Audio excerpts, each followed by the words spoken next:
ایک بات میں آپ کو بتا دوں کہ جو دیوبندی بریلوی اختلاف ہے، یہ آپ حیران ہوں گے کہ دیوبندیوں کے جتنے مدارس ہیں وہ وفاق المدارس کے ماتحت ہیں، اور جو بریلویوں کے مدرسے ہیں وہ تنظیم المدارس کے ماتحت ہیں۔ ان کا نصاب ایک ہے، قرآن، تفسیر، حدیث، اصول حدیث، اور آگے اسماء رجال، یہ بھی ایک فن ہے پورا حدیث کے حوالے سے، پھر فقہ، اصول فقہ، پھر صرف، نحو، منطق، فلسفہ اور ادب عربی، اور اس کے ساتھ ساتھ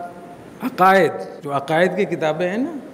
وہ، تو یہ سب ایک ہے، کہیں بھی کوئی فرق نہیں ہے۔ آپ حیران ہو جائیں گے بالکل اگر کسی کا نصاب تعلیم جس میں قرآن، حدیث سے لے کر سب چیزیں ایک ہی ہوں اور کوئی فرق نہ ہو، اور یہ 600-700 سال سے چلا آ رہا، اور ابھی تک بھی ایسے ہی۔ ابھی جب میں بات کر رہا ہوں 27ویں شب ہے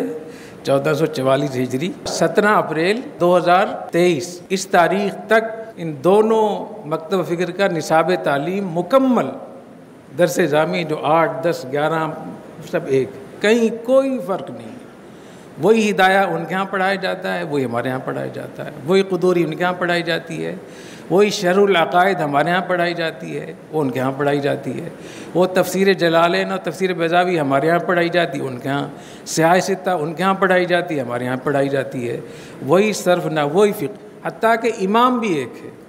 سارے دیوبندی بریلوی امام ابو حنیفہ رحمۃ اللہ علیہ کے مقلد ہیں، تو یہ اختلاف کہاں سے آیا؟ پھر میری بات سمجھ رہے ہیں؟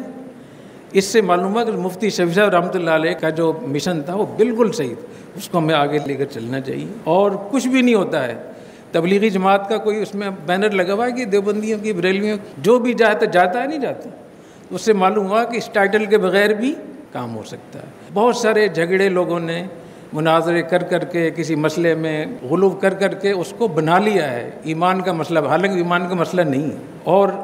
اس کے باوجود ایک نصاب ہونے کے بعد پھر بھی اختلاف ہوگا، لیکن وہ اختلاف علمی اختلاف ہوگا۔ وہ جو صحابہ کرام میں اختلاف تھا، مجتہدین میں اختلاف تھا، تبع تابعین میں تھا، وہ اختلاف رحمت ہے۔ حضرت عمر بن عبدالعزیز رحمہ اللہ تعالیٰ، جن کو خلیفہ راشد بھی کہا گیا ہے، وہ فرماتے تھے کہ مجھے صحابہ کرام کے اتفاق سے اتنی خوشی نہیں ہوتی جتنی ان کے اختلاف سے خوشی ہوتی ہے۔ جب صحابہ کرام میں کوئی اختلاف ہو جاتا ہے تو آپشن ہمارے پاس زیادہ ہو جاتے ہیں، اور یہ ضرورت ہے کہ ہمارے معاشرے کو آسانی ملے کہ یہ بھی کر سکتے ہیں، اگر یہ نہ ہو تو آپ یہ بھی کر سکتے ہیں۔ تو اس اختلاف کو تو انجوائے کرنا چاہیے تھا ہمیں، ہم نے اسی کو لڑائی کا ذریعہ بنا لیا۔